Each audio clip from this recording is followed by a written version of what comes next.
Platicaba ayer que la secretaria Alicia Bárcena, la titular de Medio Ambiente y Recursos Naturales, había estado en el gabinete del agua de la capital, bueno, pues participando en este caso como autoridad federal en lo que será una política de la Ciudad de México y que aspira a ser una política metropolitana. Hoy presentó 10 principios de una política ecológica y ambiental humanista. Yo le agradezco mucho a la titular de Medio Ambiente y Recursos Naturales, Alicia Bárcena, que hoy converse con nosotros. Secretaria, bienvenida.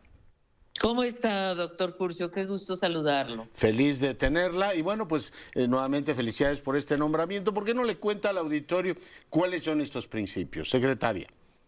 Por supuesto que sí. En realidad tuvimos el honor de participar en esta instalación de este comité, gabinete, en realidad del agua que instaló nuestra querida Clara Brugada, y fue un acto hermosísimo porque vincula claramente lo que está tratando de hacer Clara Brugada con la doctora Sheinbaum.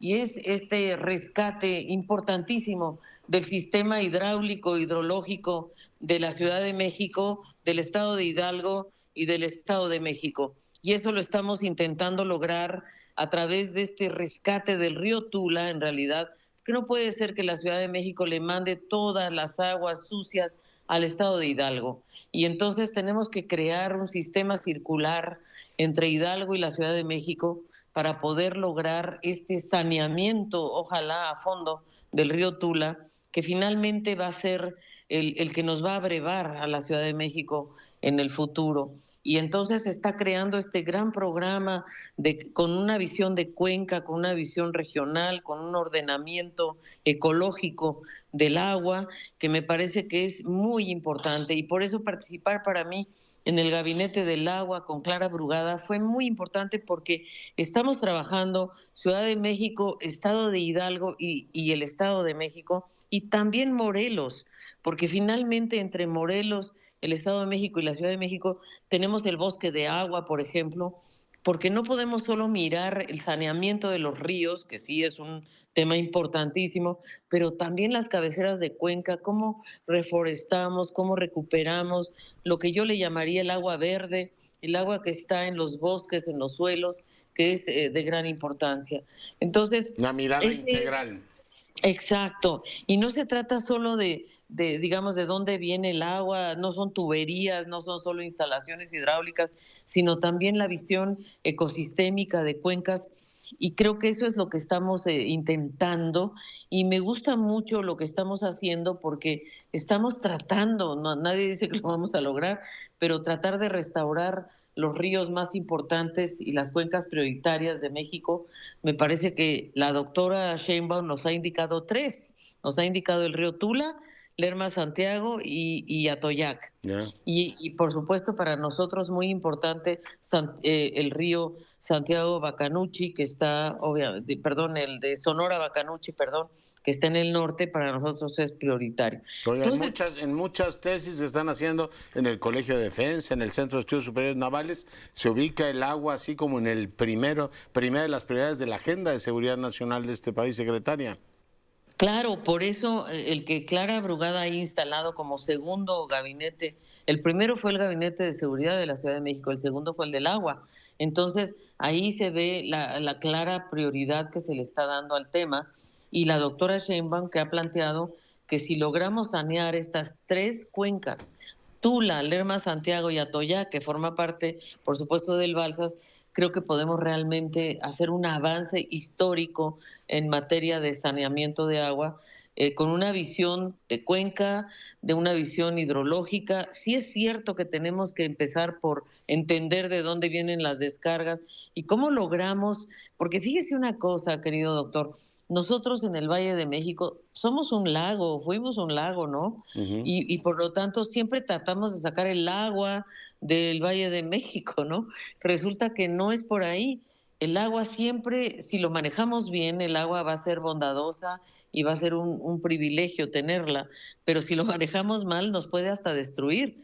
Por lo tanto, tenemos que lograr convivir con ella, ¿no? Exacto, una gestión bastante más racional de lo que hemos logrado hasta ahora. Lo que me gustó mucho del programa de Clara Brugada fue que ella encargó a cada delegación de la ciudad un plan hídrico.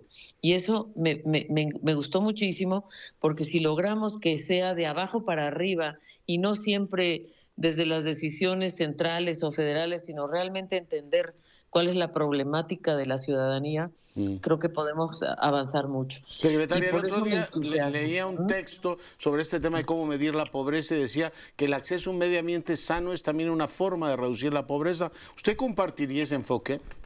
Por totalmente, o sea, el bienestar, o sea, cuando hablamos de bienestar, cuando hablamos de cuáles son los bienes públicos que queremos lograr hacia la ciudadanía, el agua es uno de los principales, el agua limpia. Imagínese que la gente más pobre es la que tiene que acudir a pipas de agua, pero Mm. ¿por qué? Que son más caras. La verdad es que por eso Comprar agua me gusta embotellada, mucho. claro.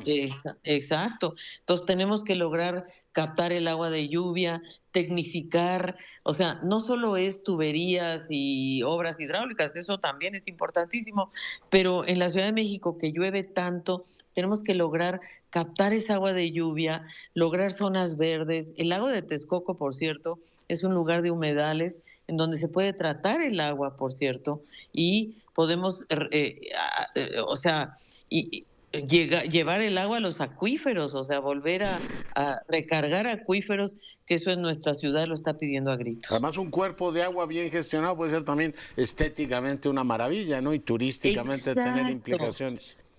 Vayan al lago de Texcoco, que ha sido un lugar maravilloso, y a nivel nacional le puedo decir, doctor Curcio, que también es tan importante, por ejemplo, restaurar humedales, restaurar manglares en las costas. O sea, creo que la naturaleza nos ofrece muchas oportunidades. Tenemos sí que obviamente remediar grandes pasivos nacionales, y es verdad, tenemos muchos ríos contaminados y tenemos que lograr esta integración de miradas, pero yo creo, confío en que con el apoyo de la doctora Sheinbaum podamos lograr este programa nacional de restauración que Mm. estamos buscando, en donde se incluyan los 3 ríos que hemos hablado, por supuesto los manglares, pero también tenemos que restaurar zonas forestales, ¿no?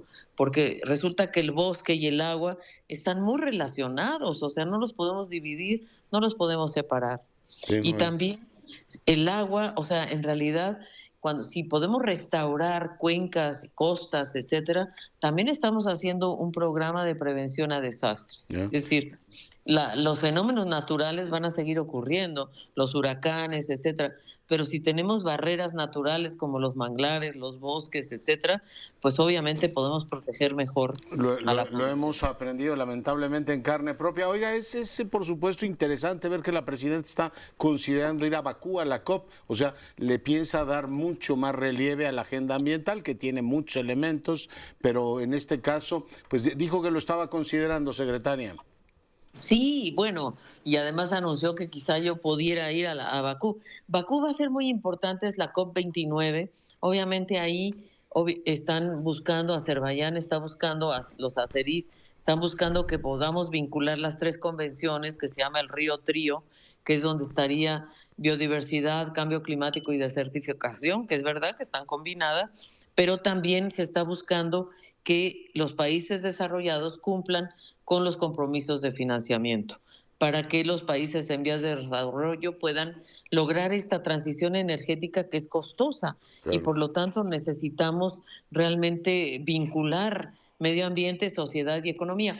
Y la doctora Sheinbaum, que es una experta, por cierto, en el tema energético, porque ella misma viene de este sector, está muy clara de qué podemos lograr desde México en materia de mitigación de cambio climático, pero también en términos de adaptación. ¿Qué tanto podemos lograr en términos de bajar los gases de efecto invernadero a través de iniciativas como la electromovilidad, ¿no? Híbridos hacia el futuro, porque no podemos ser eléctricos totales, pero híbridos sí se podría, y desde luego cómo disminuir los gases de efecto invernadero y lograr una transición hacia energías renovables en un proceso, una secuencia que nos lleve al 2030. Y yo creo que digamos, esta COP29 es importante, pero de verdad que la fundamental va a ser la de Brasil, la COP30, porque ahí México tiene que definir nuevamente sus compromisos nacionales determinados. Es decir, ¿a qué nos comprometemos? Ya, pues ¿no? seguiremos puntualmente en el asunto. Secretaria, va a sonar la campana y perdón, le agradezco mucho que haya estado. Doctor, pero le cuento algo, me encanta conversar con usted porque es usted un atento escucha de estos temas. Para mí es un placer, secretaria, muchas gracias y un honor también. Le agradezco mucho el enlace. Gracias. Buenas noches. Un abrazo. Pausa.